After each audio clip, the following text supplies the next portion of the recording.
Good afternoon, everyone. Thanks for joining the NextGen Upgrade webinar presented by eMedApps. We're going to give it just a couple of more minutes, the 5-minute rule for anyone that may still be trying to get logged in, and then we're going to get started. As a quick reminder, the handout for the presentation today is in the handout section of the GoToMeeting bar, so you can feel free to download that.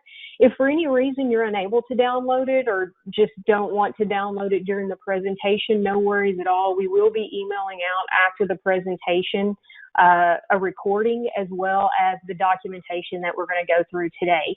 So feel free to kick back, listen, watch the webinar, and then we'll provide you the materials afterwards as well. So like I said, we'll get started in 1 minute, and thank you again for joining.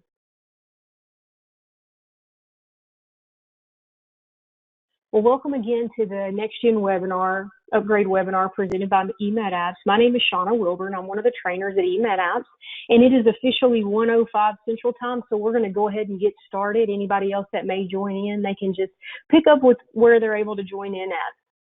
As we go through the presentation today, everybody's lines are going to be muted, so feel free to put any questions that you have into the questions window. We've got a team monitoring that, and we'll try to get you answers back as we're going through the slides.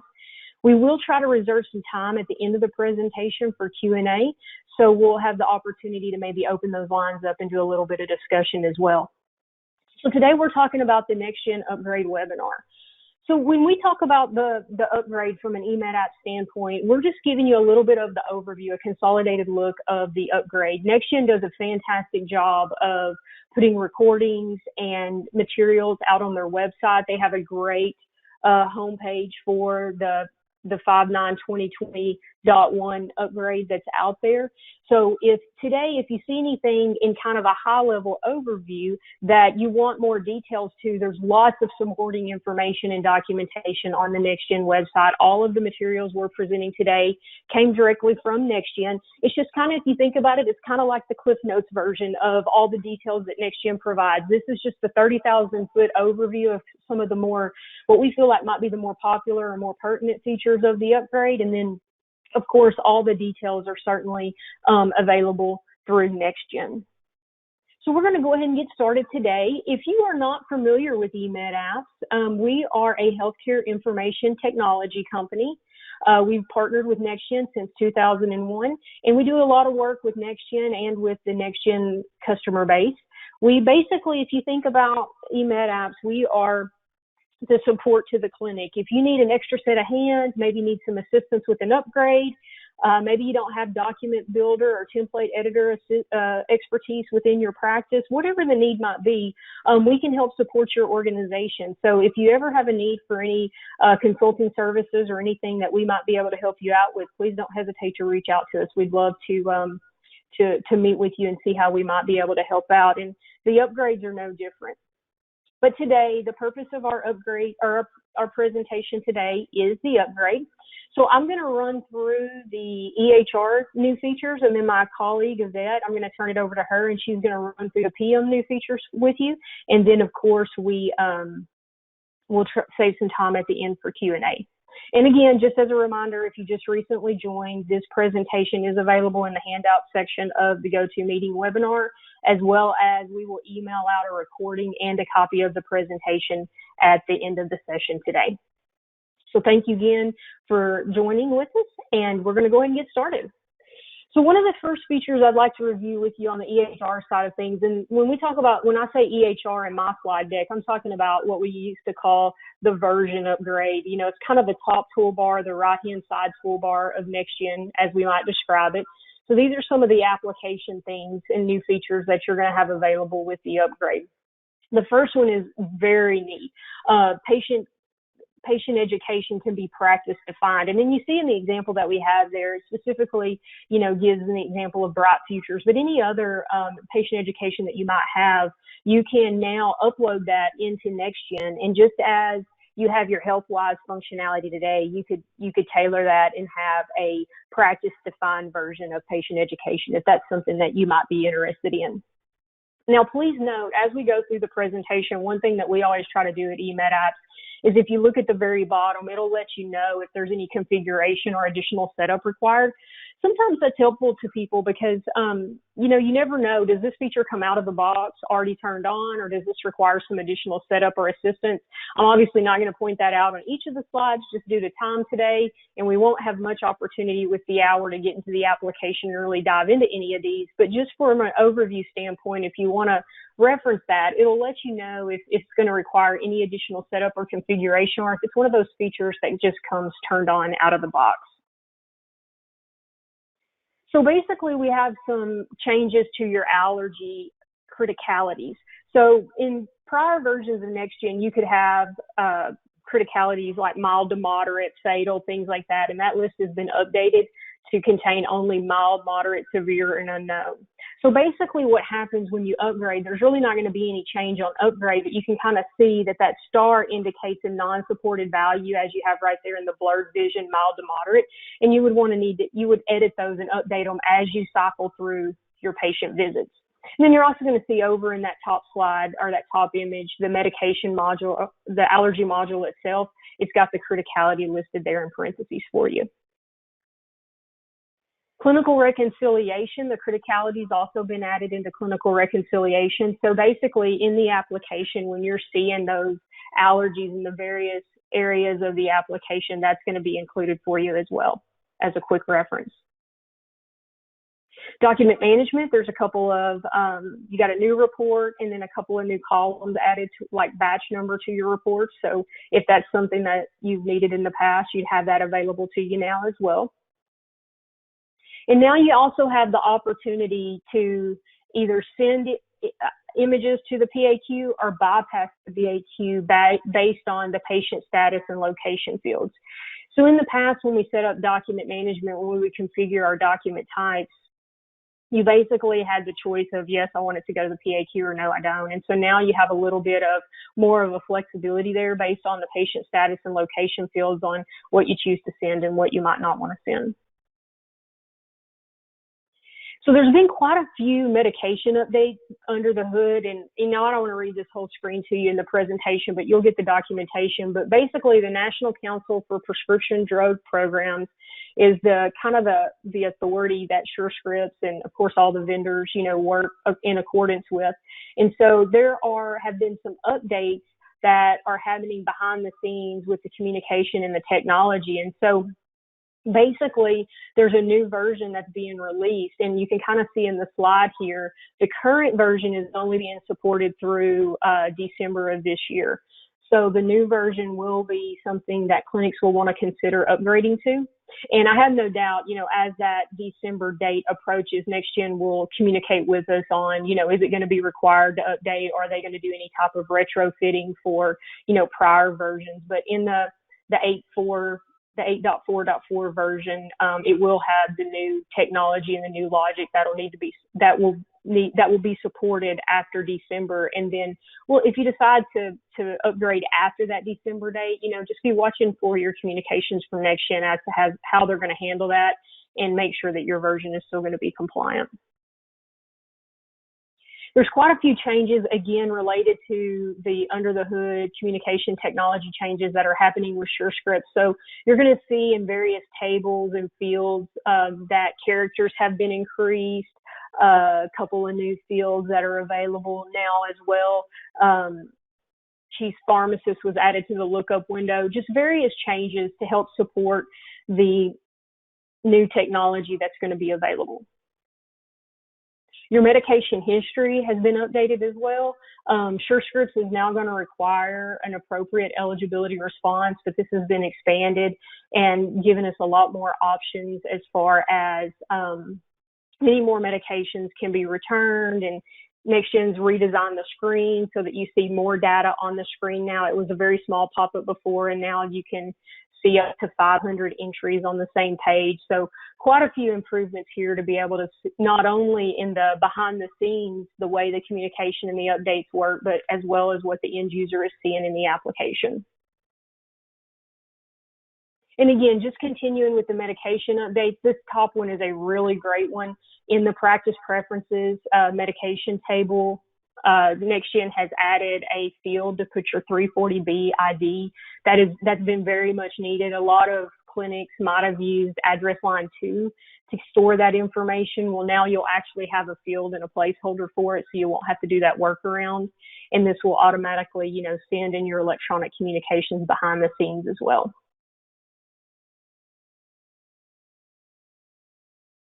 So renewal requests, the communication tool between us and the pharmacies has now been updated. There's quite a few new options as far as being able to, what the pharmacies can send the providers and then what the providers can reply back with. Specifically, 2 new response options have been added: approved with changes and denied new to follow. So those are a couple of really great new features when you're looking at, the automatic or the electronic renewals that the requests we're receiving from the pharmacies themselves.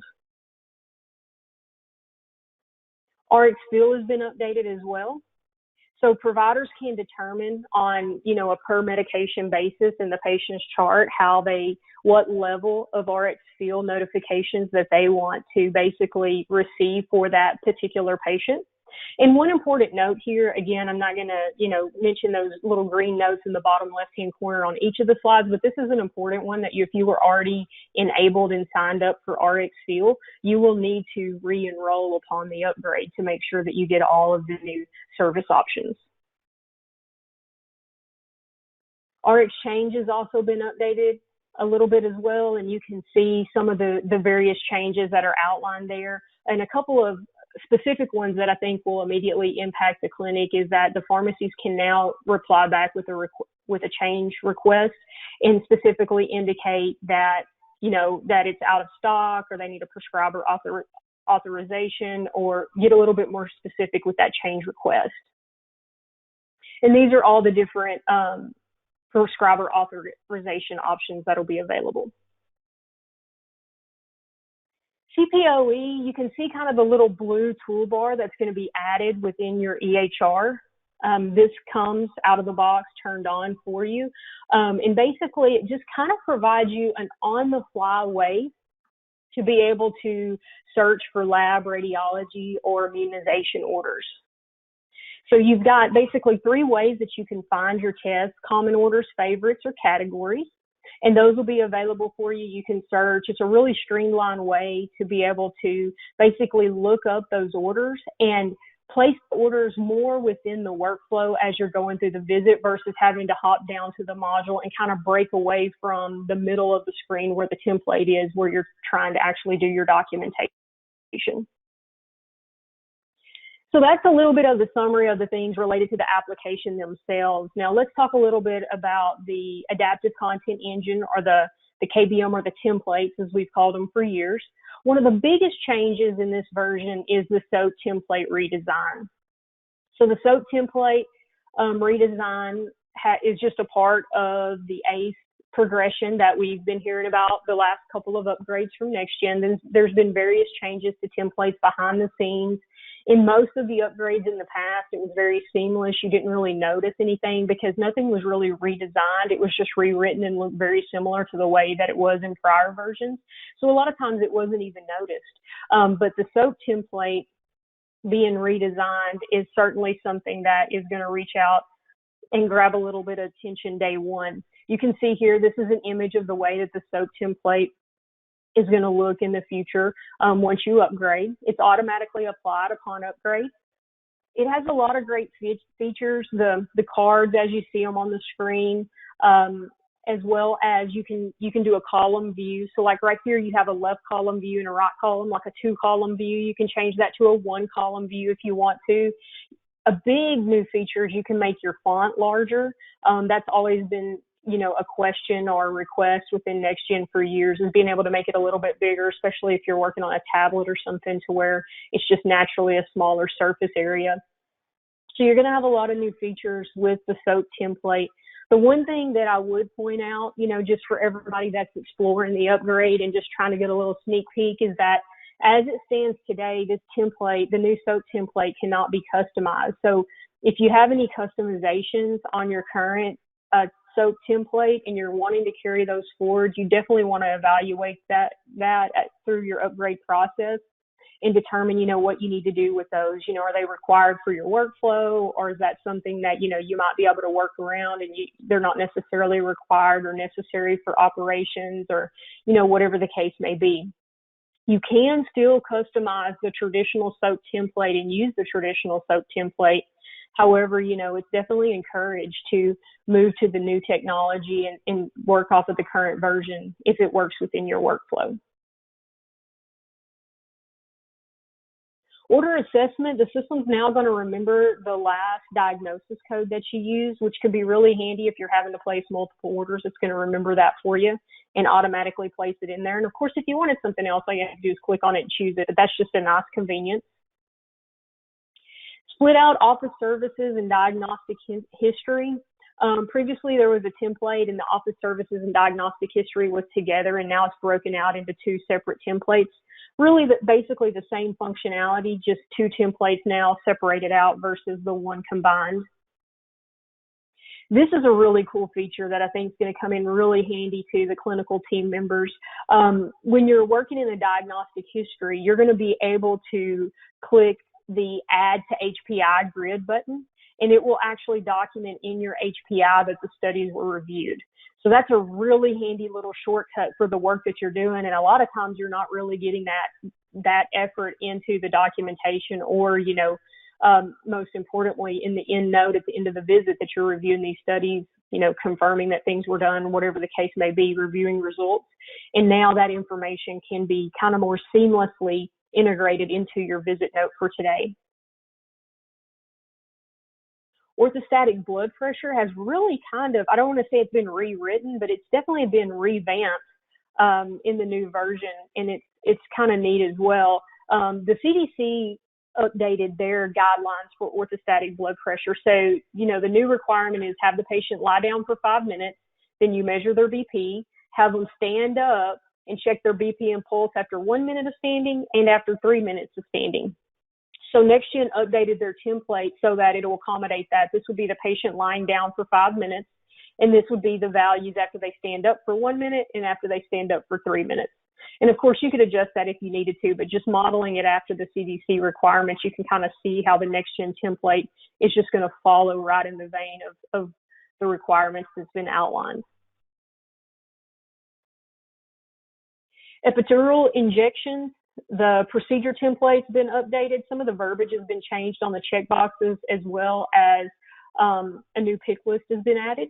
So there's quite a few of these very specific, template changes and adjustments that we're going to run through in the presentation today. Please just know, like anything else, if this is something that you use, fantastic, check it out, maybe dive into the details a little bit more. But if this is not something that you do within your practice, this is just going to come with the upgrade. And if you're never opening this template, it's certainly not going to be of any impact to you. Tobacco cessation has been updated to where you can now select multiple values. So in the past, I believe this was a checkbox. And then so today in the new version, once you upgrade, you can choose single selection or multiple selection, and you pick from the list what you need to document, and then that information will flow to the bottom and of course to your visit note.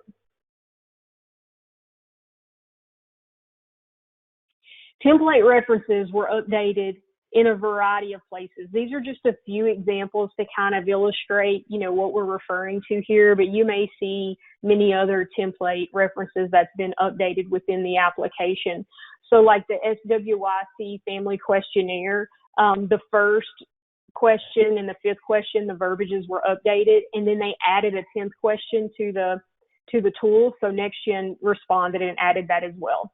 So when we're talking about these template references, we're really just saying that basically existing content within the application was just really kind of caught up and made current with what the existing version of the tool represents.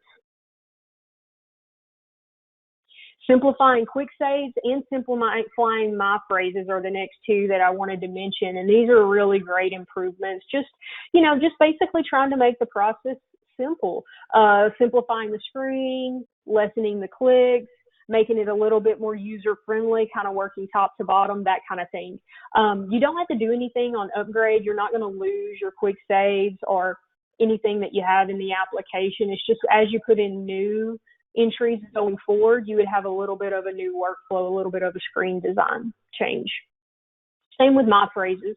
You know, one big thing that NextGen did here is they kind of merged my phrases and common phrases into one link, as well as simplified the screen a little bit so that when you're adding in those entries, it's just a little bit more user-friendly, a little bit more intuitive. But again, you don't have to do anything with your existing data. It's going to upgrade for you. This is just hopefully a very similar process to what you had before, just a little bit simplified. Patient education, wherever you see patient education on a template, you're going to have a couple of check boxes in patient's preferred language and FDA approved. Those are going to be available to you now so that you can document that content. And NextGen went through about 13 documents and all their sub-documents and basically just standardized formatting. If you've ever done any document editing or worked with documents within NextGen, you probably ran into the scenario of where maybe you use a macro that's used somewhere else, and when it prints in your document, you know, it's Times New Roman and the rest of your document is something different, or whatever the case may be. Maybe it's a different size font. So it doesn't really match up when you try to share that information. So now what NextGen's done is just went through, kind of tried to standardize the font, the size, the style, all of that, so that everything has a more consistent look and feel. The radiology AUC score, this has been something that has been around for several versions now. NextGen did a great job kind of jumping on this early on and providing it to the clinics well before it was required in the industry. And we've had a lot of opportunity to get to know this feature, practice with it, set it up. And that was kind of the, I think that was kind of the plan all along, to make it available before it was required. Well, if I'm not mistaken, in January 2021, you know, for certain payers in certain situations, that AUC score is now going to be required. So we want to make sure that you have this feature rolled out. And if you haven't done your testing, that once you do your upgrade, go ahead and turn this feature on and do your testing so that you're ready for that requirement come beginning of the year and you wouldn't have any payments at risk.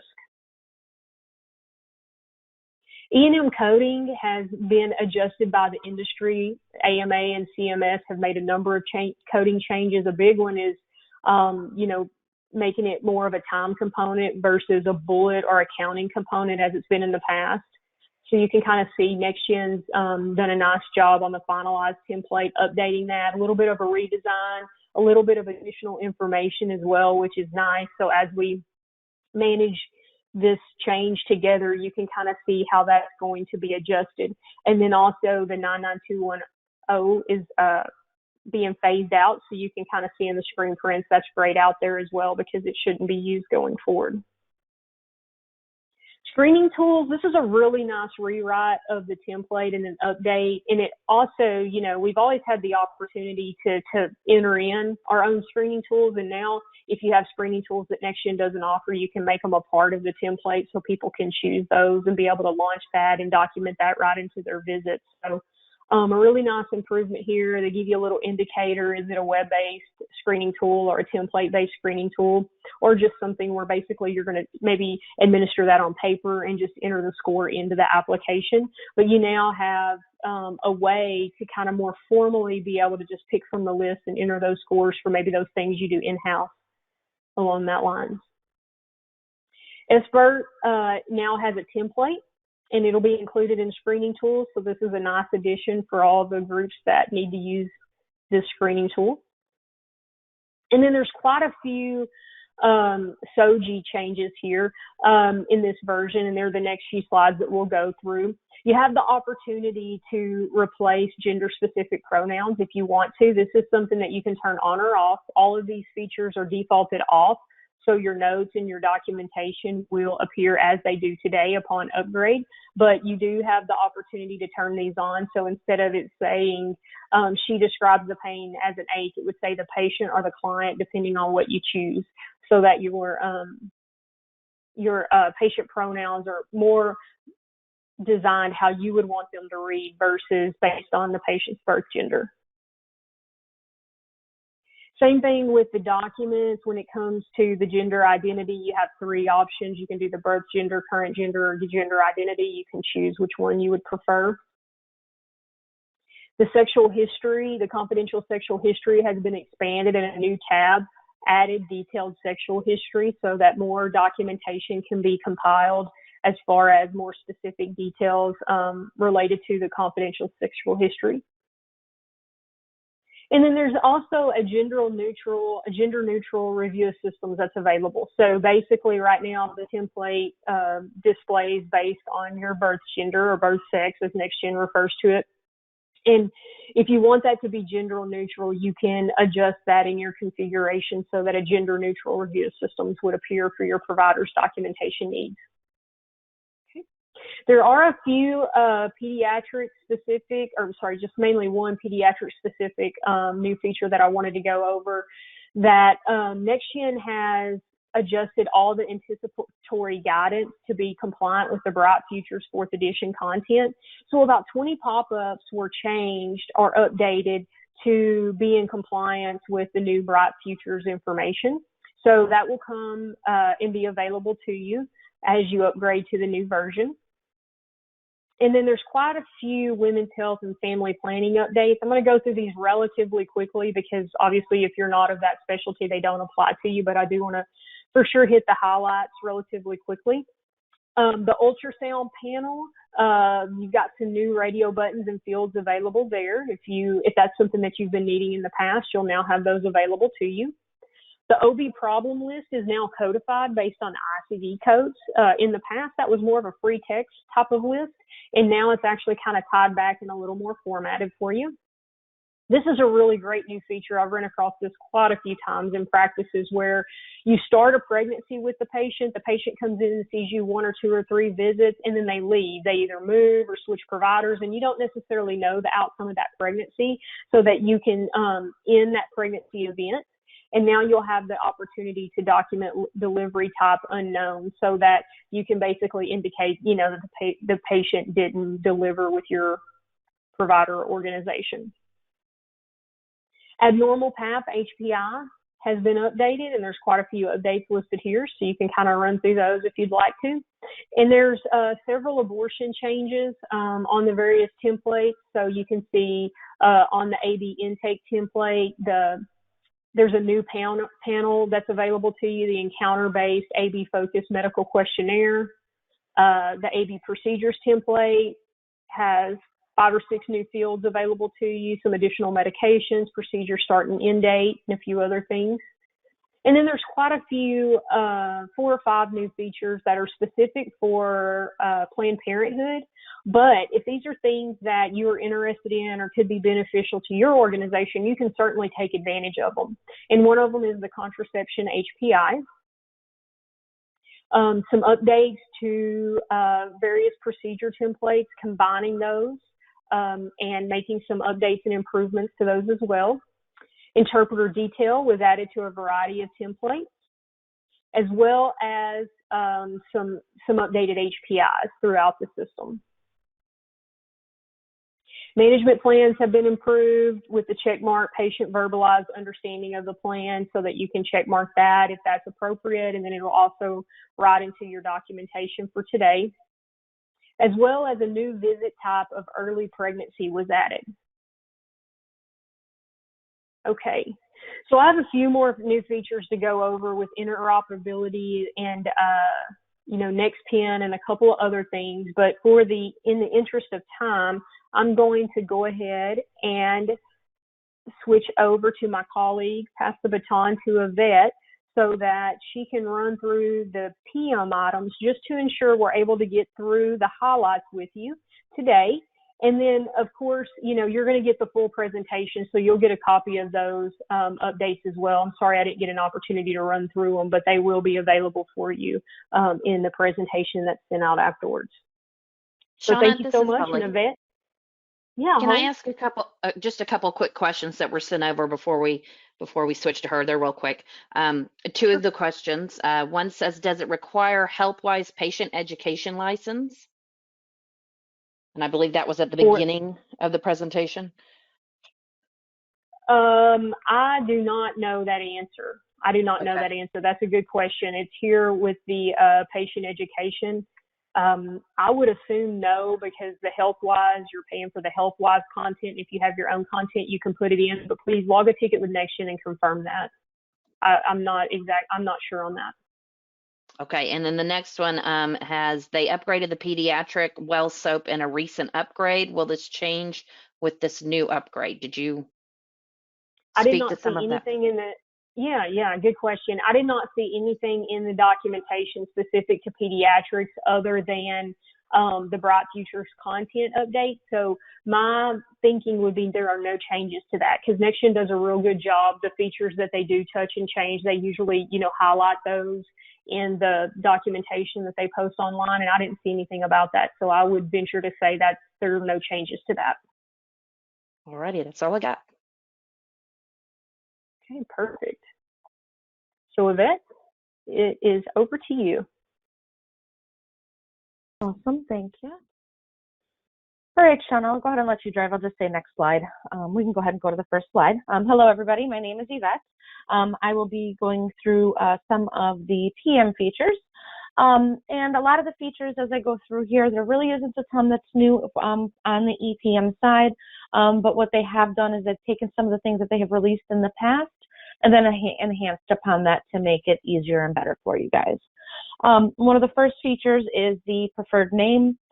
Previously throughout the system, this was listed as a nickname. You can add it to your top toolbar. Now, basically, if you add a preferred name to the patient's chart, you can search for that preferred name or that first name anywhere within the system.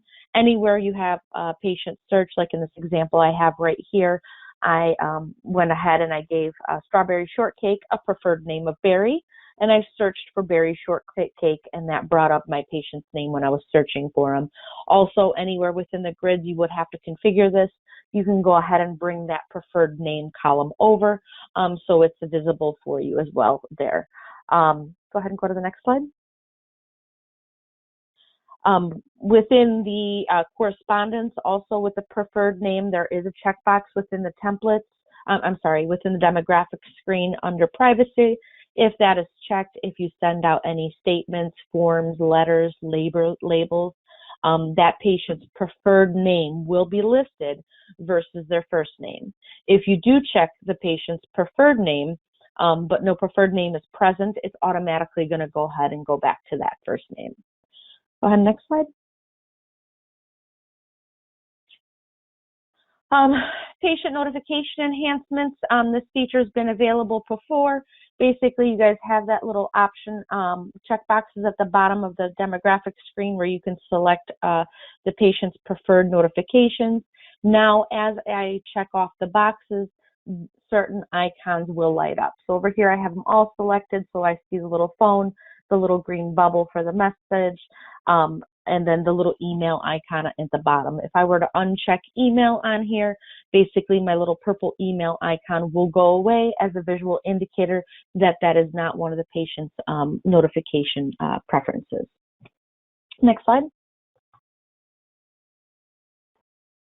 To go along with the account receipts, basically they've been updated so they have more of that look and feel of your encounter receipts.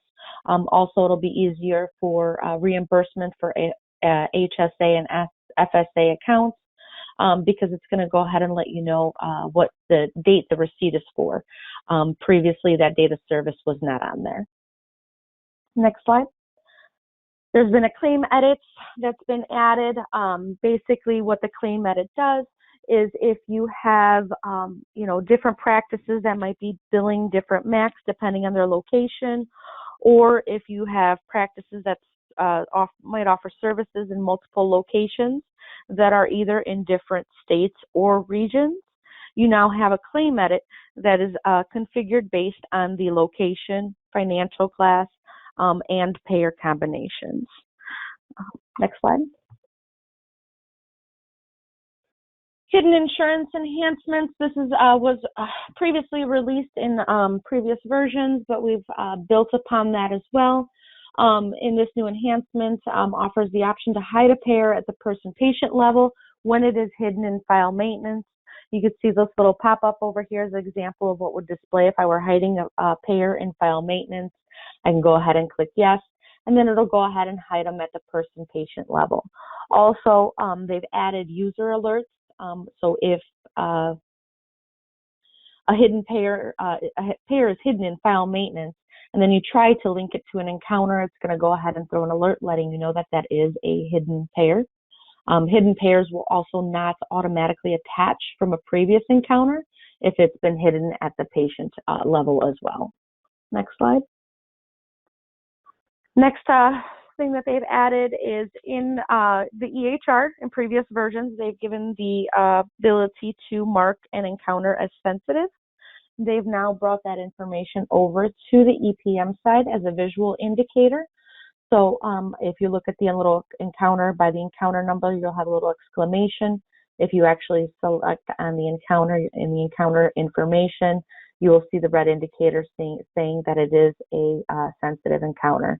These columns have also been added to a couple reports under your daily encounters, accounts receivable, and unbilled encounters as well.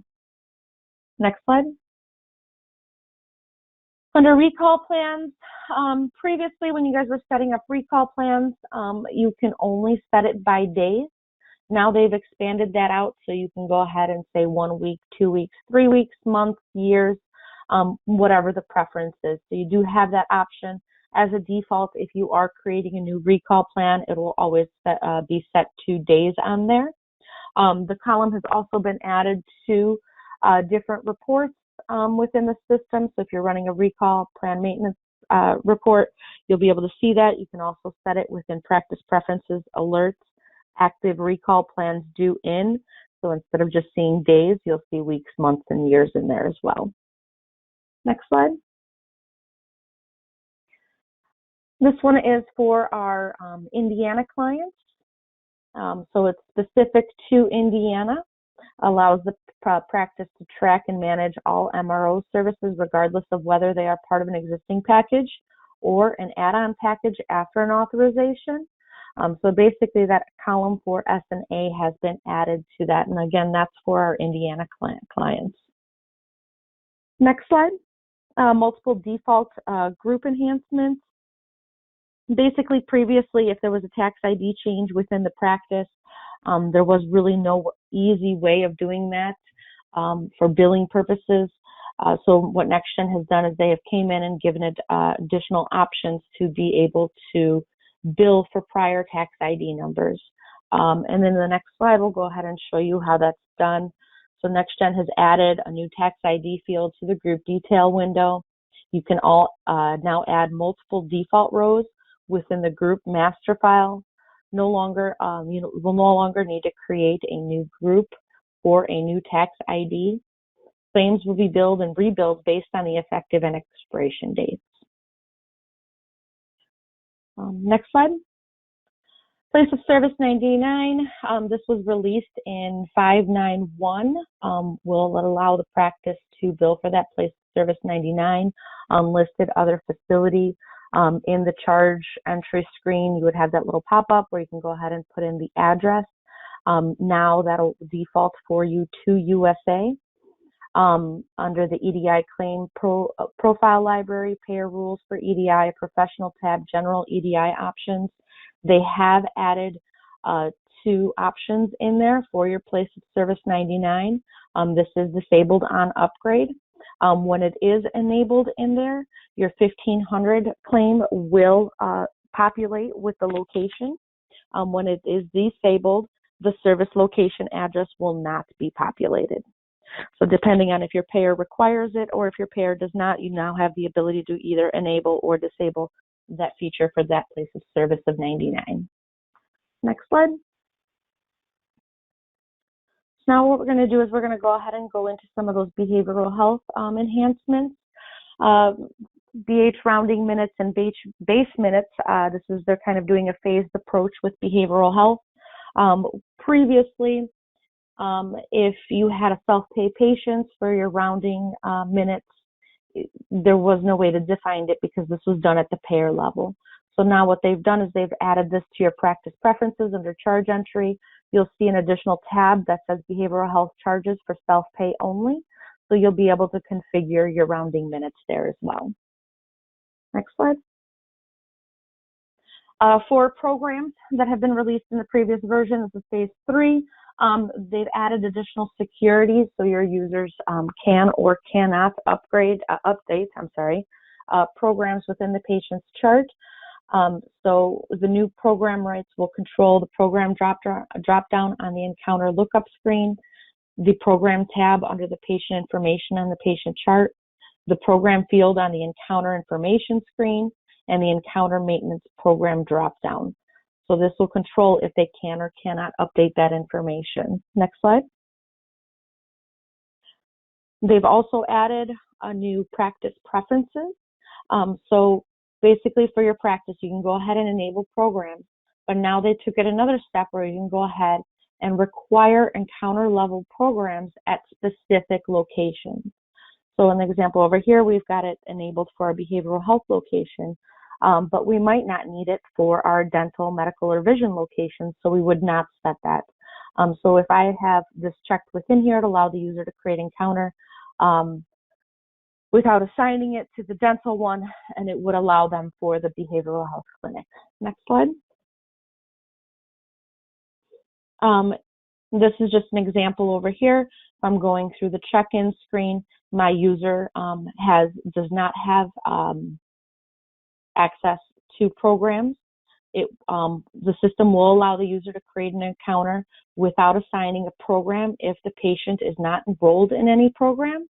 If the patient is enrolled in the program, the system will alert the user that they do not have rights and restricts the user from creating an encounter. So if the patient previously wasn't enrolled in one, it won't let them go. It will let them go ahead and proceed. If they have not been enrolled in a program previously, it will not let them proceed without that program selection on the encounter screen. Next slide. Patient EDI enhancements. So this is for our clients that are using NextGen EDI. They've added additional options to your practice preferences. Basically what this does for you is for your appointment reminders, balance reminders, or recall plans, you can select your preferred contact method, and you can also set a default method. So for my appointment reminders, I could say that the patient can choose between a text message and a voice reminder, but I would prefer the patient to go ahead and get a text message. That's the certain things that you can go ahead and set up here. And if you go to the next slide, it'll show you an example of the new EDI option that's on the patient demographic screen. So if I select the EDI option, it's going to give me an additional pop-up, and I can go ahead and select from those options that I have set up in the practice preferences for my patient to choose of, how they want to get that message, how do they want to be reminded of, their appointments, their balances, or their recall letters. Next slide. Okay. They've also added the information to the patient's tooltip. So if you configure your tooltip to show these items, you can go ahead and hover over the patient's appointment, and you'll be able to see, the EDI message that was sent, how was it sent, and when was it sent on for those appointment reminders. Previously, you had to run a report to get this information, so it just kind of made it easier for you without having to dig in and get that information. Okay, next slide. And Shawnna, do you want to jump back? All right. Holly, any questions that have come in? I have one more question. This is from Jeff McKee. On the new SOAP template, how is that going to scale on smaller screens as small as a 13-inch? Will it be scrunched up to fit the screen, or will the user have to scroll from left to right? Hey, Jeff, good question. So I think it's going to be like any of your other templates. It kind of fits to the screen. This is my monitor, and I kind of switched over to the application to show you real time. But this is my monitor. This is what it looks like, and there's a scroll bar, today on each of the columns. So I think it's going to be similar to the way it works today with the scaling and the way NextGen kind of sizes down this area, and you know, the toolbar is a little bit smaller, a little skinnier as well on those smaller tablet style monitors, or those smaller 13-inch displays, I think it'd be pretty similar to the way it works now. So we've got a couple of minutes left, and this is by far probably one of the more, you know, the features that have a little bit more of interest is the SOAP rewrite. I'll kind of show you a little bit about what this update has to offer. You can kind of see the toolbar here for your orders, and then this is the new SOAP template. If I wanted to make this larger, you know, I can make it larger by changing my choices there, and you can see it does it on the fly. It's kind of neat, and it's just for this is just for me as a user. Everybody can have their own settings, and Jeff, kind of to your point, based on the size of your monitor, it may need to be different for different people. And then you can also choose to make this a 1-column display or a 2-column display, again, just kind of on the fly settings. And your navigation toolbar that used to be over here on the left, kind of poking out with a little gray tab here on the left, is now on the bottom right, and it's this little purple tab. So definitely a new look and feel. This is very similar to the way it worked before, but it was kind of funny. The first time I logged in, I couldn't quite put my finger on that yet. And of course, I log in with no training, just wanting to look at it. You know how we all do. And I started laughing. I was like, I can't figure out how to run a document, you know, because there's no buttons at the bottom. And so that's now over on this little slide out bar that slides out from the right-hand side. Your little icons that traditionally was across the bottom are now present here. So just a little bit of a different look and feel. I'm sure there's a ton more functionality that I could show you here, but again, just a little bit of an overview to introduce you to the new template. All right. Well, are there any other questions for today? I'll just give you a moment. Please feel free to ask questions to me or Yvette. Put those into the questions panel, or feel free to raise your hand if you'd rather just be unmuted to ask a question. If you want to raise your hand, we'd be happy to unmute you and answer any questions to the best of our ability.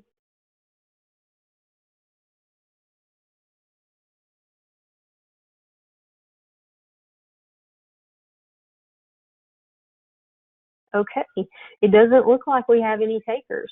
Well, if you would, we're going to send you a copy of the presentation after this session. We're also going to send you a recording, but please note in the presentation, there's quite a few interoperability enhancements that could be important to you, especially an equipment module update if you're using Midmark or Welch Allyn, GE CardioSoft or Cardiac Science. That could be important to you.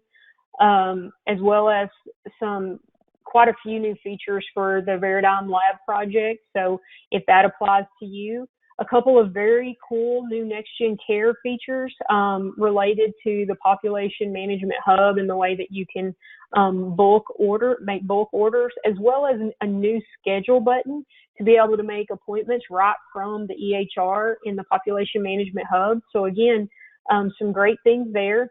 A whole host of regulatory changes, many of which we covered, you know, in the heart of the presentation because templates were affected, but there are quite a few changes, and then some additional things behind the scenes. But one of the big changes is the CP2 auto submit, which is a fantastic new feature where you can do a little setup and maybe capture HEDIS codes or other program codes can be automatically charge captured, and then there'll be some changes made to diabetes, health maintenance, and cervical cancer screening care guidelines. So that's some new things to keep an eye on, as well as with NextGen. A couple of really great new features with NextGen. One that I really love is you can now save an image of the completed form to the patient's chart.